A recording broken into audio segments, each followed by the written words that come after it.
Hello, good evening, and welcome. I am your androgynous android game show host from the future, Nathan Blades, and thank you for joining us for another session of the Tabletop Mentorship Program Speaker Series, where we invite fabulous and talented folks from the tabletop industry to share their insight and answer all of your questions, all roughly in an hour. I am really excited to introduce our next host. Our next guest, rather. We have a fantastic guest, writer, podcaster, and game designer, Fay Onyx. But before I welcome here to the show, I'd like to say thank you to our sponsor of the show. Thank you very much to Jeff Engelstein and New Voices in Gaming. The New Voices in Gaming Scholarship helps innovative and diverse people new to the tabletop gaming industry with funding for and admission to events like the Tabletop Network Conference. You can find out more about New Voices in Gaming at newvoicesинgaming.org.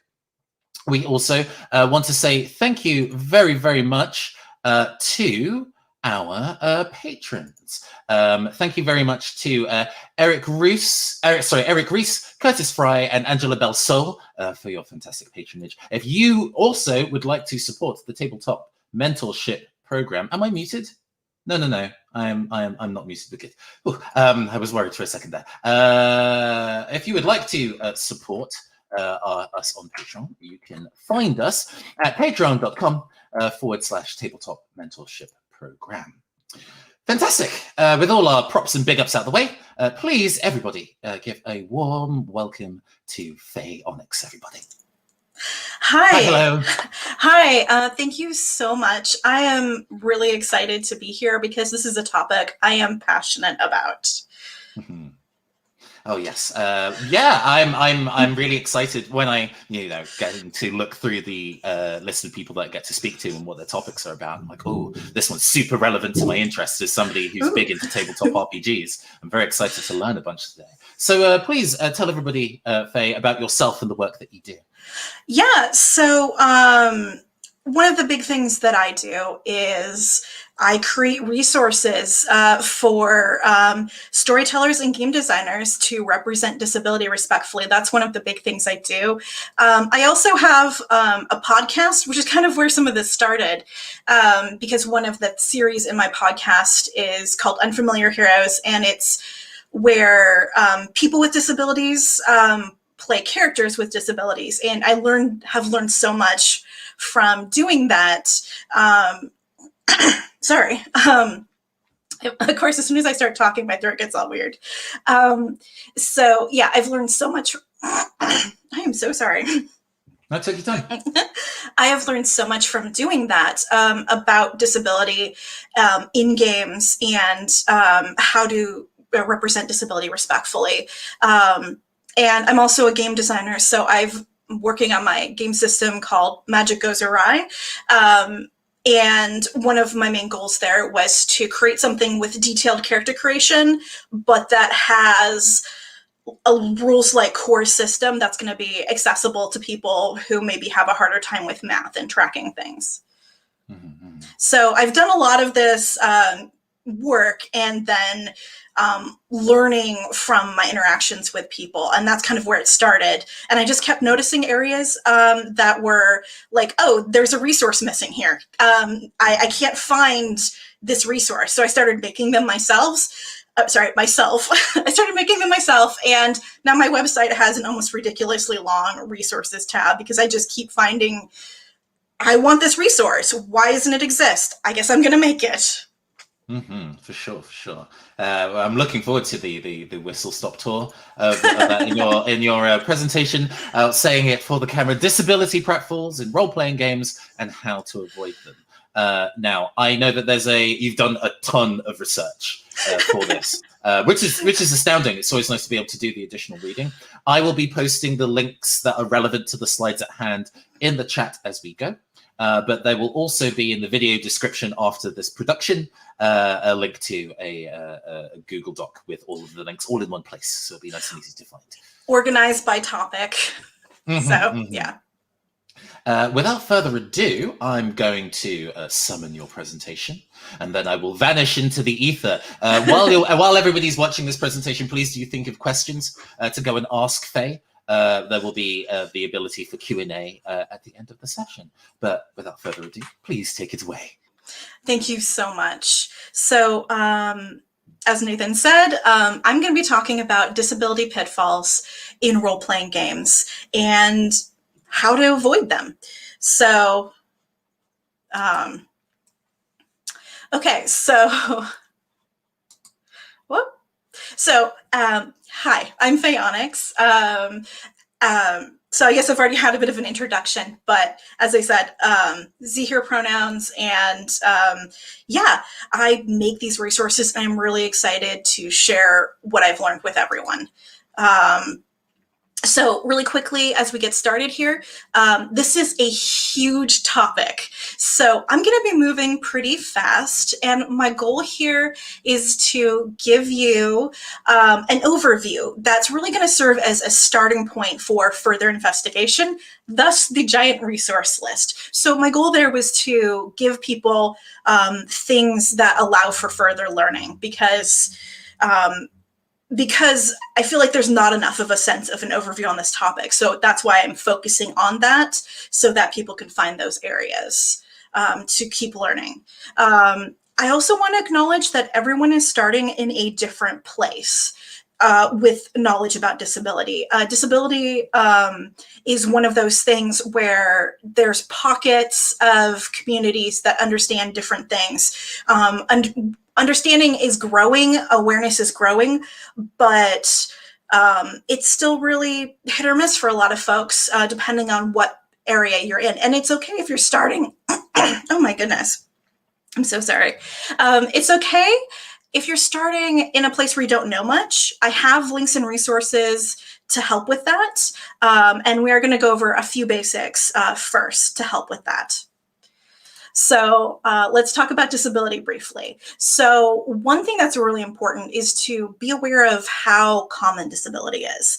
So one in 4 adults in the United States has a disability. So disability is a lot more common than a lot of people think it is. And that's why this stuff is so important. I mean, one of the reasons. Obviously, being ethical is also just generally important. One definition of disability, the one that I like to use, is from Merriam-Webster, and it is a physical, mental, cognitive, or developmental condition that impairs, interferes with, or limits a person's ability to engage in certain tasks or actions, or participate in typical daily activities and interactions. That is very dense, and it's a little hard to, oh my goodness. What is going with my voice? Just a second. I apologize.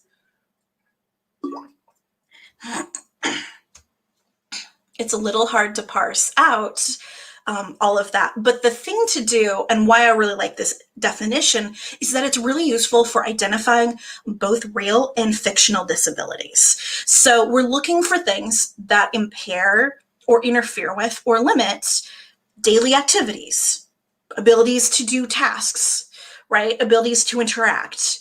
It really helps people identify what is a disability, because especially in the realm of speculative fiction, it's not always clear.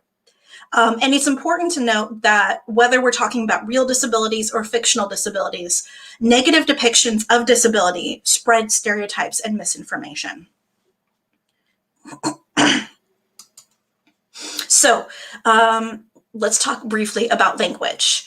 The term ableism, which I'll be using a lot, is discrimination against people with disabilities. And this can be unintentional, right? A lot of this is just absorbed from the culture at large. It's not necessarily something people are doing on purpose. And one example of this is ableist language. So words like crazy, dumb, stupid, idiot, lame, a lot of people are still using these words, although that is starting to shift, I'm really happy to say. But they are still very common, and a lot of people still don't know that they are ableist terms. And basically, what's going on there is these are derogatory terms for people with disabilities. And when they're used in negative ways, it encourages stigma against people with disabilities. Another important language thing to be aware of is identity first versus person first language. So identity first is something like disabled person. Person first is person with a disability. Now, there's a history of people being taught to use person first language specifically for disability, but a lot of activists, the majority of activists, are really coming down on the side of identity first is the most respectful way to talk about disability. I have some links with discussions about why this is, but the short version is it's the most similar to how we talk about other marginalized identities, right? Also, that's why I personally recommend using identity first language when you're writing about disability. Though I will say, anytime you're interacting with an individual, always use the language they want you to use for them. Okay, here's a big point about disability is diverse. Not only is there a wide range of disabilities, but people with the same disability can have very different symptoms, different experiences. It can affect different areas of the body. So that diversity happens even within an individual disability.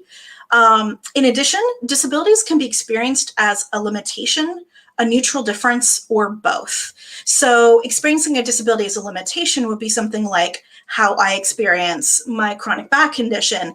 It limits me, it prevents me from doing certain things. This is often also connected to the medical idea of disability as something that's going on with an individual person's body. In contrast, some people experience disabilities as a neutral difference. So this is basically the idea that it's neither better nor worse. A lot of folks, particularly in the autistic community and the deaf community, have really been at the forefront of creating this understanding of disability.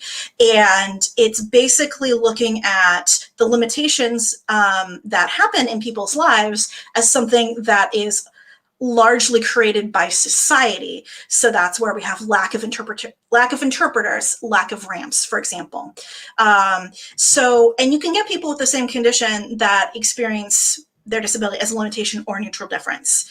So where this comes up in game design is basically it's really important to make space for both experiences, because if you're presenting disability in only one way, it can get really invalidating and spread misinformation about what it means to experience disability. And I'll talk about that in specific examples as it comes up. Okay, so now we're going to go in and talk about making space for disabled GMs and players, because this is kind of our foundation, is making sure people can participate. So the very first step here is game document accessibility. And there's a lot more to this than a lot of people realize. So this includes setting up documents for screen readers and keyboard navigation, making sure the information in maps and charts is available to blind people, being aware of how things will look to colorblind people, choosing fonts that are better for dyslexia, limited vision, and creating character sheets that maximize accessibility for a wide range of people. So there's a lot to this, and that's why accessible design does work best when incorporated early. And I have a link to someone who actually does this work, if this is something you're looking into. Because if people can't access the game documents, your game is not going to be played by as many people, and we want to make sure the most people possible can access it. Then there's also gameplay accessibility. So emotional safety tools like lines and veils and X-Card are starting to become more common. And I do recommend, where possible, incorporating them into the games themselves and game design. And also just be aware of the physical and mental requirements of games as you design them.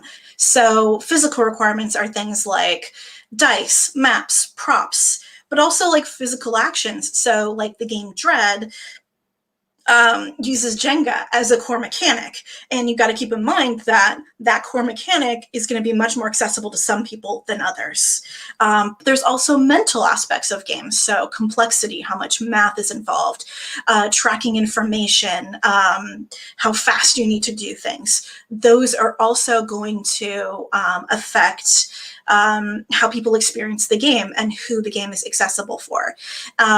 And so the goal is always to, again, make a game as accessible to the most people possible. And so that's where having options can be really good. So having digital dice, especially if you have some sort of proprietary dice, making sure there's a digital version so that more people can access the dice.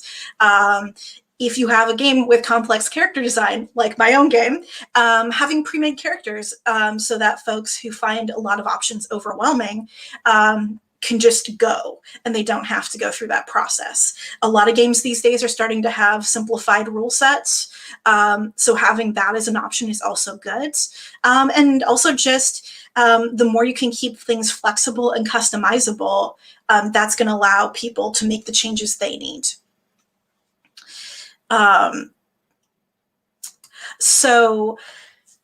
Another aspect of games that comes into role-playing games is if you're designing a game itself, a lot of game documents walk new people through how do you set up for a game, what are the steps involved.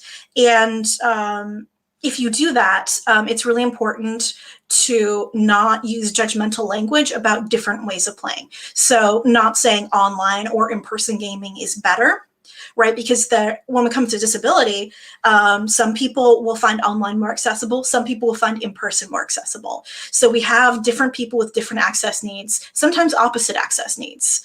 And it's important not to place value judgments on things like physical dice are better than digital dice, or even to come down on like fidgeting and being like, here's what to do if your players are fidgeting. Like, when it comes to disability, people will fidget as a way to pay attention, and it's important to make space for that. So this is where a big thing to do is to encourage conversation about accessibility needs, keeping in mind that many disabilities are invisible and you don't know until you ask. Also very helpful to encourage explicit conversation about group expectations, because that also can bring up people. A lot of times people have an accessibility need they don't really think about consciously because it doesn't come up all that often, or it's not how they consciously think of it. And so once you start talking about group expectations, it might come up of, oh, that's going to be hard for me. Can someone send me reminders? I have a hard time remembering things. So those sorts of things can come up. So talking explicitly about expectations can be really important as well. So now that we're making some space for people who are disabled to participate, another important aspect of that is to make space for disabled characters that people might want to play. So the first step in this is to remove accidental limitations. So sometimes world design recreates access barriers from the real world. This is actually pretty common for people who don't know as much because about disability, for example, because we live in a world that is not ideally accessible right now. And so it's really easy to accidentally take that for granted and put it into a world. And this is especially true for like sci-fi settings, where, but also magic settings where it's just recreating a lot of aspects of everyday life that aren't ideal. So a good starting point to look into this is stuff like accessible architecture and universal design. So another big area where accidental limitations can come in that create barriers for disabled characters fully participating is rules that require unrelated capacities. So what I mean about this is, so let's go with an example. So a lot of magic rules, so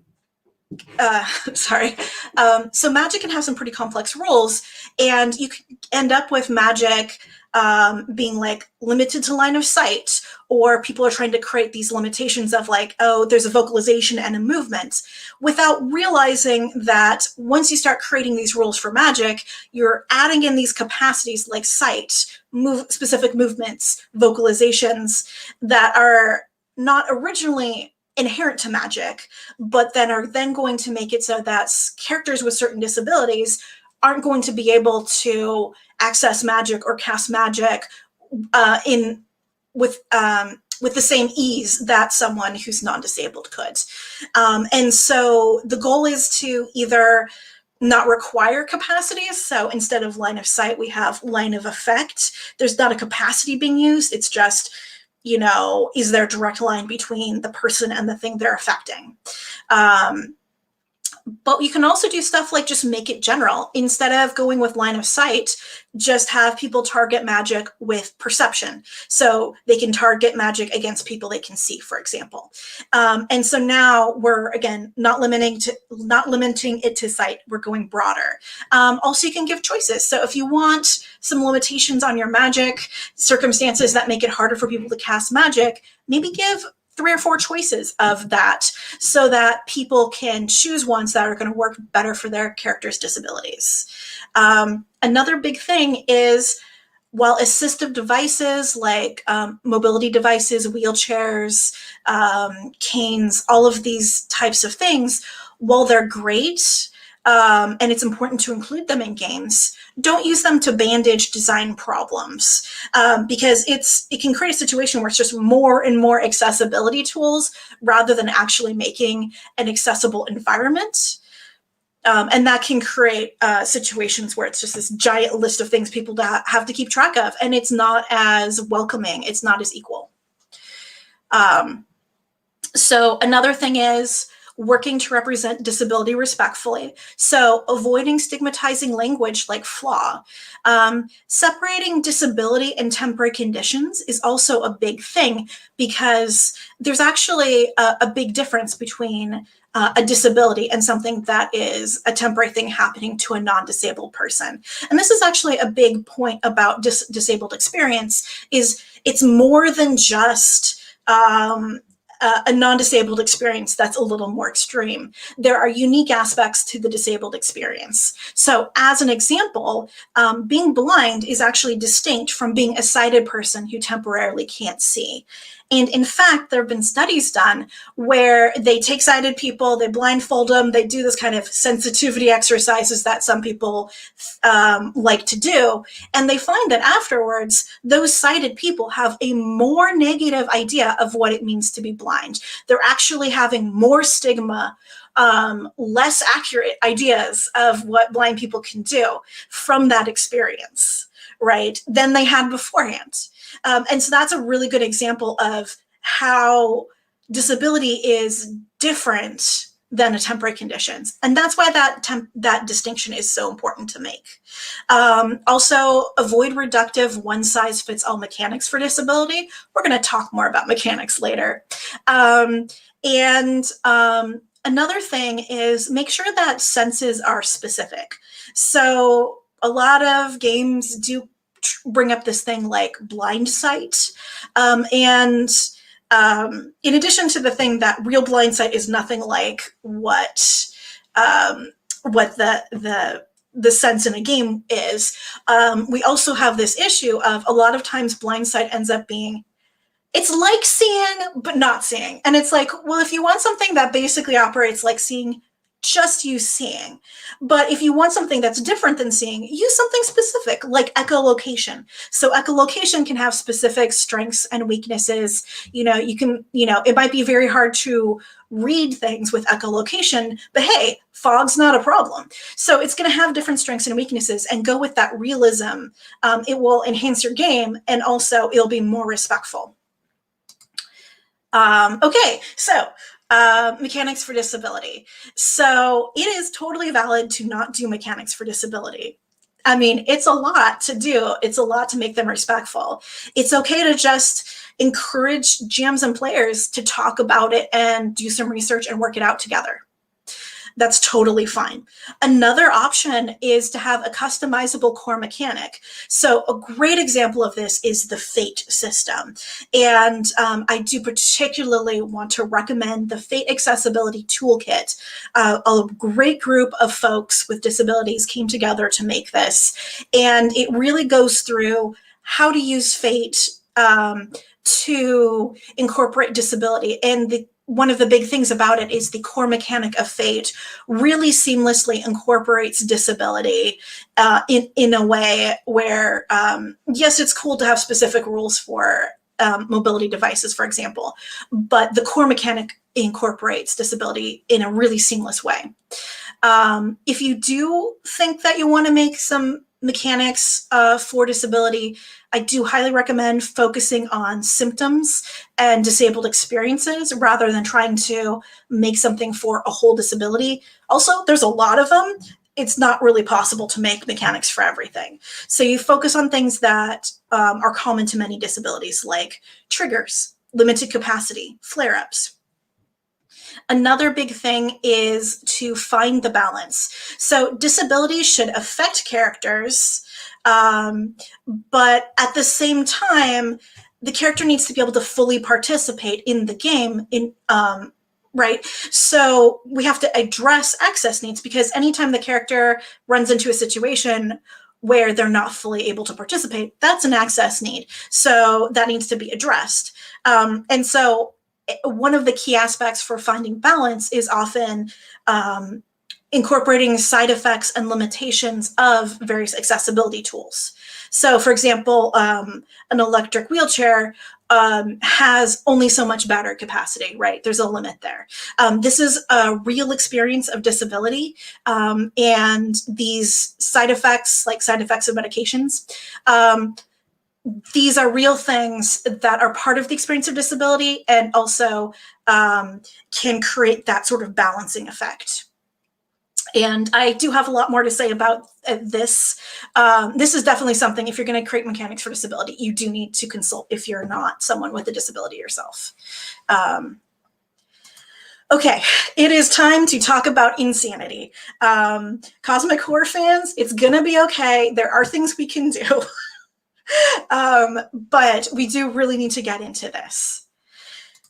Insanity isn't real. Okay, so what insanity is it's an inaccurate historical concept that is a jumble of symptoms and stereotypes. And, historically, it even had like behaviors that were considered not socially appropriate, right? So queer folks and various people engaging in other behaviors that were considered historically in certain times and places to be not acceptable. So insanity presents mental illness as dangerous, unpredictable, and out of control, right? It's this big jumble of symptoms and stereotypes.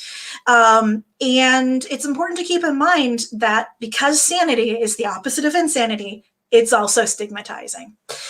So let's talk about what is real. Okay, mental illnesses and or neurodivergence. So neurodivergence is a neutral term that people use for those sorts of different ways for people's brains to work. Those are real, right? So schizophrenia is real, anxiety is real, PTSD is real, right? Another thing that is real is intense mental states like psychosis, catatonia, mania, depression. These are real things. And sometimes people who don't have a mental illness or who aren't neurodivergent can sometimes be get into intense mental states in intense circumstances. Now, the big thing here is the difference between these things and insanity, besides the extra stereotypes added in, is specificity. It's hard to be respectful with something that's vague and it's just a jumble of symptoms. But when you're researching a specific mental state, a specific thing like schizophrenia, do be very careful about schizophrenia. There's a lot of stereotypes about it. You can research that and you can work hard to represent them in a respectful way. Now, so then the question is, what do we do instead, right? So the first thing is to change language. Sometimes all we need to do is change language. So instead of losing sanity, for example, characters can lose their resiliency or their coping ability or lose their cool. You can see how flexible this is. You do need to get a little creative with it, but there's a lot of things people can lose. And things that are more universal, right? And that is kind of the goal, is to go to something that is more universal. So stress responses are much more universal. The fight, flight, or freeze response is much more universal. You can also use specific conditions. Like, you do have to get a little careful with what you choose to be a condition, but things like shaken, angry, hopeless, desperate, right? These things are much more universal. And if you want to get into some of those really great extreme states that maybe come up in cosmic horror, you want something to happen. I don't know, maybe you want someone to suddenly start attacking other people in an out of control manner and attacking their former allies. Well, mind control, right? Use a supernatural element to create a hallucination in them, right? You can use these supernatural speculative fiction elements to create these more extreme things that would not be respectful if we're saying this is a mental illness or this is part of neurodivergence. But if we're just saying, hey, it's magic, okay, sure. There's nothing about that is a problem anymore. So you create that separation. Okay, so now this goes straight into disability as a consequence. So that's another area for cosmic horror fans in particular, but for a lot of games that are more tense, you want to have consequences for things that happen. So how do we make this respectful? So the first thing is don't require disability, right? So don't have a mechanic that automatically gives people disabilities when something happens. And the reason why is because this encourages people to act out stereotypes. Okay, because respectful depiction takes work and preparation, right?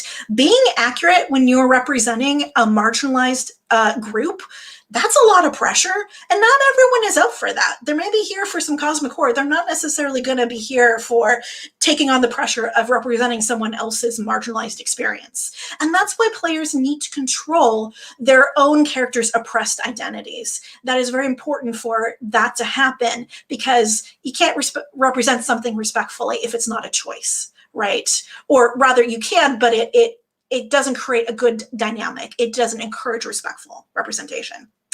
And again, that's why it should be a choice. So, okay, so if we're not using disability as a consequence, or at least we're not requiring it, players can choose it, but it's not a requirement. What can we use? So again, we're aiming for things that are more universal. So we can have temporary conditions like nauseated, fatigued, overwhelmed. Again, we're separating disability from temporary conditions as much as possible. Also, for long-term conditions, we can have, sprains and broken bones. And on the emotional and mental side, emotional distress, sleep disturbances. Not everyone who experiences trauma ends up with PTSD, right? But they can have sleep disturbances. They can have distress, stress. That's real. So find ways to represent that more broad response. And then if the player thinks that their character should have PTSD, then they can make that choice. And that's where also giving options can be really powerful. If you want to have some things, just give people a list to choose from.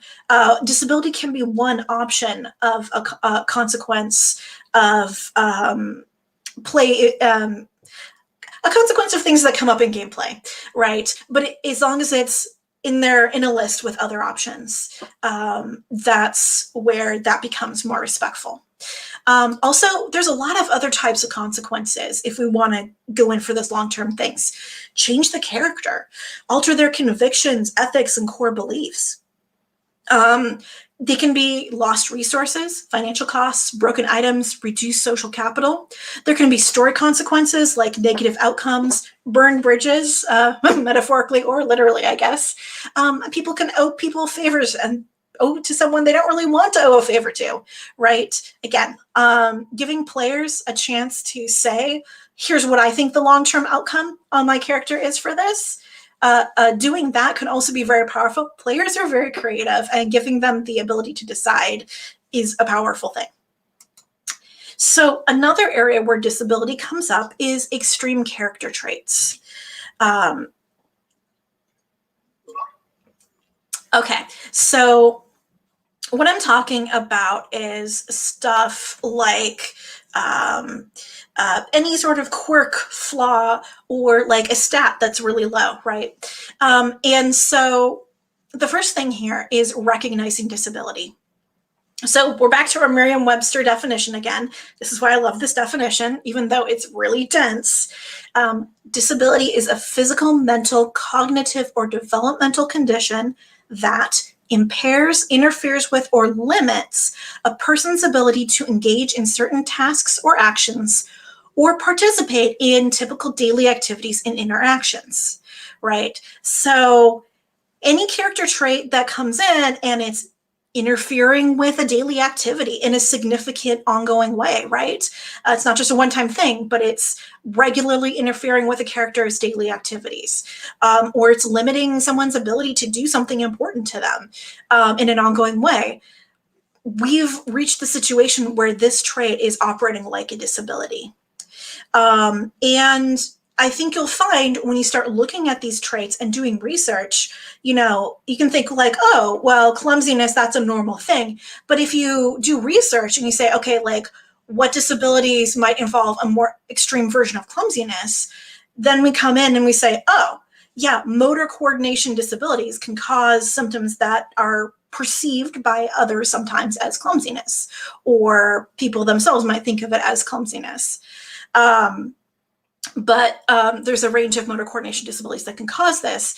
And so that's where we're kind of saying, look at things when something gets extreme enough that it's interfering with daily activities, do that research, because in pretty much every case, you're going to end up with, oh, there's a disability that is either like this, or there's a stereotype about the disability that says it's like this. So that's where this becomes really important. And one of the reasons why it's so important is because when disability isn't recognized, bad things can happen. So this is something with, when we have these extreme character traits, we have a really low stat or whatever. A lot of people don't immediately recognize that as a disability, right? And when you don't recognize it as a disability, you have this opportunity for unconscious ableism to come out, right? If you don't know it's a disability, you can't check for stereotypes. And so you might start unconsciously acting out stereotypes or putting them in when you weren't intending to. One area that I want to specifically mention here is low intelligence. Okay, anytime you get to a really low intelligence, you have like a monster or you have a character with really low intelligence, that is getting into the realm of representing cognitive disabilities, right? Or being a stereotype about cognitive disabilities. And a lot of people don't immediately recognize it, and it can lead to some really gross stuff happening. So I'm going to give a quick content warning for this, but I'm going to read an example from the D&D 5e Monster Manual. Okay, so this is talking about ogres. Few ogres can count to 10, even with their fingers in front of them. Most speak only a rudimentary form of giant and know a smattering of common words. Ogres believe what they are told and are easy to fool or confuse, but they break things they don't understand. Okay, this is a gross stereotype about what it means to have a cognitive or developmental or intellectual disability, right? And it's also really important to recognize that, especially when we start talking about races, there's a long history of racism and this sort of specific ableism about these types of disabilities being intertwined, right? Stereotypes about people of color being less intelligent, right, historically. And so this ableism and racism are deeply, deeply entwined in this. And so this is a particular area of concern, because if we're going to address this and be respectful, we also have to be very aware of how entwined these things are. So obviously we know we don't want to be doing that bad stuff. What do we do instead? Well, the first step is awareness. Being aware of when traits become disabilities, right? So keeping an eye out for those low stats, for any extreme quirk or flaw, and just kind of checking it like, hey, is this getting so extreme it's interfering with daily activities? Is this character so shy that it's inhibiting their ability to interact with people? Maybe this is a social anxiety. Maybe that's what the character has, right? And this is also for game design, right? Is if you're presenting quirks and flaws as options, looking at those and thinking, hey, is this getting into the realm of a disability? So then we have option one, which is, okay, maybe some of these things are disabilities. be explicit. Tell people when traits are disabilities. So, and encourage that respectful portrayal, right? Really emphasize that. So you can just say, hey, when we get into this, if you have a constitution that's this low, the character starts to have maybe immune, a deficient, sorry, all of a sudden the word's not coming to me, but some sort of compromised immune system. Right.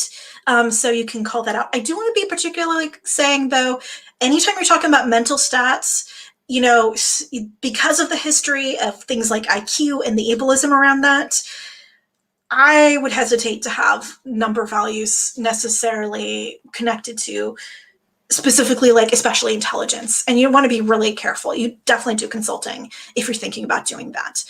Another option is to just be like, okay, I don't want to handle disability through this. Maybe I just want disability to be that conversation between players and game masters. Great, that's fine.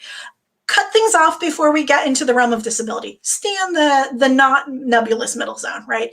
Cut it off first. So basically, make sure your flaws and quirks are just not that extreme or aren't things that people can't help, right? So your flaws are not clumsiness, your flaws are arrogance, right?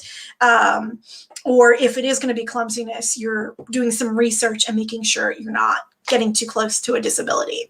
And just don't allow stats to go that low, or structure your stats in a way where the lowest number does not include things that might be associated with a disability.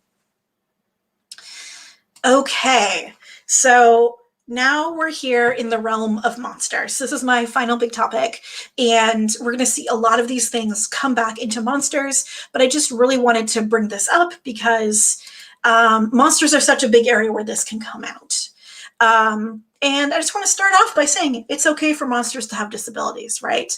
When we look at animals in particular, wide range of different senses, different bodies, right? We have that diversity. Like some animals are blind, some animals can't hear. Totally fine for monsters to be that way too.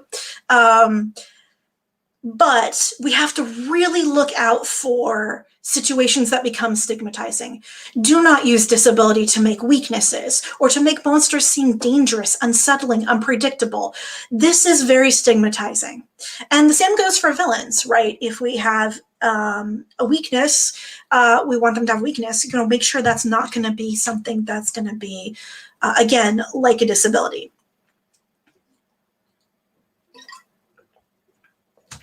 Okay, so we have some problem areas.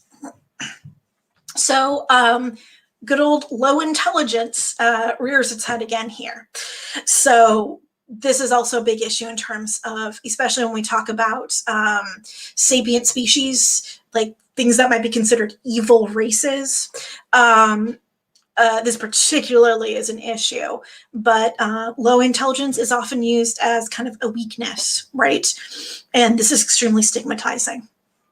Also, because of that history of racism and the way that things get really entwined, let's do without morality being connected to a species. Personally, I like to use the term species to recognize that things are different, and that this is different than how we use the term race in our everyday worlds. But especially, let's get rid of this idea of good and evil, right? Because that has a long history of being connected to ableism, being connected to racism, creating scenarios where you have genocide in fictional settings somehow being justified, right? Let's do away with this. Another big problem area is ugliness, right? Using traits associated with disability and disabled bodies to be ugly. So the classic is like the hunchback, but you also have like atypical limbs. You can also have, like, say, sores, right? Some people have various situations where they might have chronic skin condition or sores or scars, right? All of these things are associated with disabled bodies. Using them to be like, oh, this is ugliness, is incredibly stigmatizing. Also, be careful how you're depicting sensory disabilities, right? If you have a blind monster, make sure you're not depicting that in ways that are inaccurate, that are going to create that stigma. Also, insanity is back too. It's often used to create a sense of danger or to emphasize horror. So again, we want to not use insanity. We want to use either specific conditions, specific experiences, or we want to start using those speculative fiction elements instead. So there's some other things we can do in addition to the ones we've already talked about. We can check disabled monsters for stereotypes. I have an article all about monsters that I wrote. So that has some information on, like, here's some traits to check for if you're checking for disabled traits of monsters. So learn to spot them. We also want to be using neutral species, ditch this good and evil stuff. Also, if you have a sapient monster, you want to, anything that's sapient, you want to be treating like a villain because, again, they're individuals. Once they're sapient, they're individuals. They're not all bad. They have, maybe there's individuals that are bad, right? And explore non-ableist strengths and weaknesses. I have a long list of monster strengths. And, I did a lot of looking around at what makes a cool monster. So you got things like monsters that can use the environment in ways that characters can't, right? Monsters that, swimming monsters, monsters that can climb or use that environment against characters, right? So I have a long list of these in my article. So I highly recommend checking that out if that's something you're interested in. And also weaknesses, right?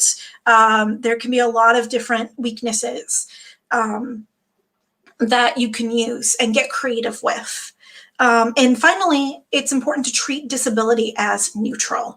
So again, disability isn't being used as a weakness. It's being treated as a neutral trait that things have, right? We're removing that stigma. Okay, so this has been a big overview, but even so, there's a lot more to disability and knowing about disability representation. So, so there's the whole thing about ableist storytelling patterns. So I have a bunch of articles on this. So these are things like inspirational disability, magical cures, helplessness. These are all stigmatizing things and things that create negative portrayals. Also, it's important to remember that we can have a lot of different intersecting identities like race, gender, sexual orientation, and that's going to also affect how disability comes out, especially in representation of individual characters. So if you're writing game content, you really want to think about that and not make all of your disabled people white men. Also, if at all possible, hire a consultant. This is a big thing. And being respectful is just so important. And there's a lot to this. And finally, I just have some of my own links here. I believe we're going to be coming back to this at the end, but I just want to mention that my website, I have, as I said, I've been making resources. Every time I find a vacancy, I usually try to make that thing. I still got a bunch of articles that are in progress, but also I have a lot already created on my website. So in addition to my podcast and my game, as far as social media, I'm particularly available on social media. And I did also want to mention another resource, which is the Mythcrants blog. And Mythcrants is basically a website. It's a group of folks who write about storytelling and how to do storytelling. And they get into a lot of technical aspects of storytelling that a lot of other folks don't talk about as much and really break down, like, how do you make a satisfying arc?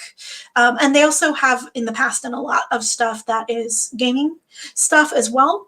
Although they are going more in a direction of just really focusing on general storytelling, things that apply to both people who are making games as well as people who are writing books.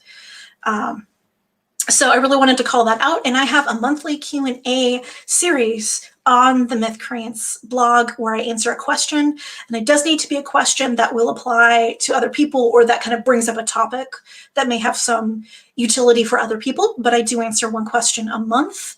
It can get kind of backed up, but right now we're just coming out of a period where we had to say, we have enough questions, thank you very much, and been turning people away. But we're just starting to come back into, hey, we've got room for some questions. So if you do have a storytelling question, now's a good time to put that in on their website, and I might answer it. Indeed. Thank you so much for the fantastic presentation. Oh my gosh. The amount that I learned in 40 minutes, like... Yeah, it's why my slides are the way they are. It's just like, I need to know exactly what I'm saying, or I will tell too many stories, and we will only get through half of it. Understandable. I've been keeping the reference links to the stuff that you mentioned in the live chat, so those who are watching it in the future can see those come up as they're watching. But again, to repeat, there will be a document with all the list of links at the very end in the video description. There we go. We are now in a phase of questions and answer phase. So if anybody in the chat actually has any questions right now, you don't need to wait an entire month to get a response back. I have some questions that I can ask you now while people are thinking if they want to ask anything. So throughout your presentation, you kind of talked a little bit about the potential design pitfalls in both play and in design in tabletop RPGs. Right. What are some examples of stuff that you haven't worked on that that you think are actually have been really good examples of disability-friendly design in writing or disability-friendly design in actual play? So, well, this is part of why I've been doing what I'm doing, because I think that there's just so much that is kind of still at an unconscious level for a lot of people. But I will say that Elsa Henry is one of the main people involved in the Fate Accessibility Toolkit. That's why I said that this kind of groundbreaking work here, and that she's designed her own game, kind of a zombie apocalypse game, and that specifically was designed to include disabled characters and to really explore the experiences of characters that are not the standard hero. That's what it's all focused on, and it does really include options for disabled characters because she is a disabled activist as well. I hope she identifies as that, because she does a lot of amazing work. So she's definitely done that incorporation as well. So that's definitely one thing people can look at in addition to the Fate Accessibility Toolkit, which does also have just really great short descriptions of different types of disability or categories of disability as well in it, which is just really useful. Okay, yeah, fantastic. Ty Tiefenbach, apologies if I pronounced that incorrectly, says, what are right and wrong ways to write quote-unquote cures in your world building, such as magical or cybernetic prosthetics? Oh, that's really, yes, I've thought about this so much. I actually have a whole article that just recently got published on the Mythcrants blog that's specifically about representing newly disabled characters. And it's basically a giant list of do's and don'ts. And that's a little more geared towards like the storytelling end of things. But a lot of what comes out in that is that either go with the route of something's temporary if you want there to be a cure for it, right? If there's going to be a cure for it, it needs to be treated more as something that's temporary. It's an injury, right? And anything that's going to be more in the realm of disability, we're looking at that kind of balancing point between the disability affecting the person and also the character being able to participate. Because basically, anytime that there's a barrier to participation or to doing daily activities, that is an accessibility barrier, and we need to address it, not just be like, oh, I guess that's what disability is like, right? So addressing those accessibility barriers, and then when we address those, we get into those things of that sort of trade-off, right? The side effect of the medication, the maybe limited power source of electronic tool. we get into these trade-offs, and that's where things can come in. But one of the things about Fate also is it does handle stuff in a really fluid way, so you can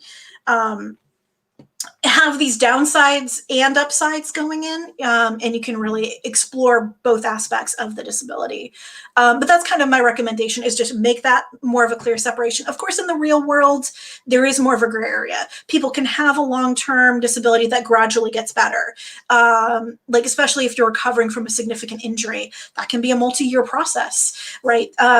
So, and also just do the research, right? If someone has a prosthetic, you know, in the real world, there's a lot to prosthetics. And you actually, I have on my website, I have a section called Disabled Experiences. And the first half of that is kind of talking about some of these more broad experiences. But the second half, I'm just starting to create a list of my favorite articles about disability. And I have one article, which is basically by someone with a prosthetic who was the recipient of some really fancy futuristic prosthetic, and they're like, I never use it, it's too heavy. I've read that article. It's really, really good. There's an interesting bit in there where they talk about like a sending off party of the like previous arms and stuff, and it was a fantastic party trick at the time. And then the additional objectification that kind of came with, oh, I've got this new fancy super technology that came externally, was also a thing that they found really annoying, as I recall. Right. And it's also fine to have like cybernetic enhancements that are just enhancements that are part of your sci-fi setting. It doesn't have to all, you want to research the disability implications of things, but it's okay to just have those enhancements and just be like, these are enhancements. Okay, great. So it's kind of about being clear and keeping things a little more separate than maybe they are in the real world, just to avoid those awkward gray areas where problems can happen. For sure, for sure.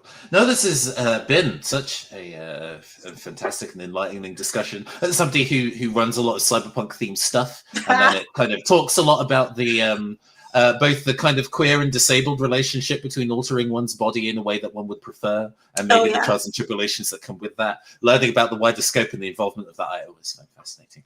Thank you. Thank you so much for joining us on the show, Faye. We've got your socials in the slide before, so people can wind back if they want to go catch it. I am going to go and wrap up the show for everybody. But everybody, please give a fantastic round of applause to our fabulous guest of the evening, Fay Onyx. Thank you so much. No problem at all. Oh gosh. Love to have my mind expanded. Absolutely. Right. We have our next speaker series episode coming up on June 18th at 3 p.m. Eastern, 8 p.m. British Summer Time, for our fabulous interview with Ruel Gaviola and his talk, Making Games More Colorblind Friendly. I am going to go be putting that up on the screen over my face. There we go. That will be coming up soon. Yes, it's been pulled forward slightly. I apologize. It is 2:30 p.m. Eastern and 7:30 p.m. In British Standard Time. I am very, very much looking forward to that as well. It's a nice continuation on from the topic that we had this evening. But for now, I have been your androgynous android game show host from the future, Nathan Blades, signing off. We thank you all for a wonderful evening, and we will see you all next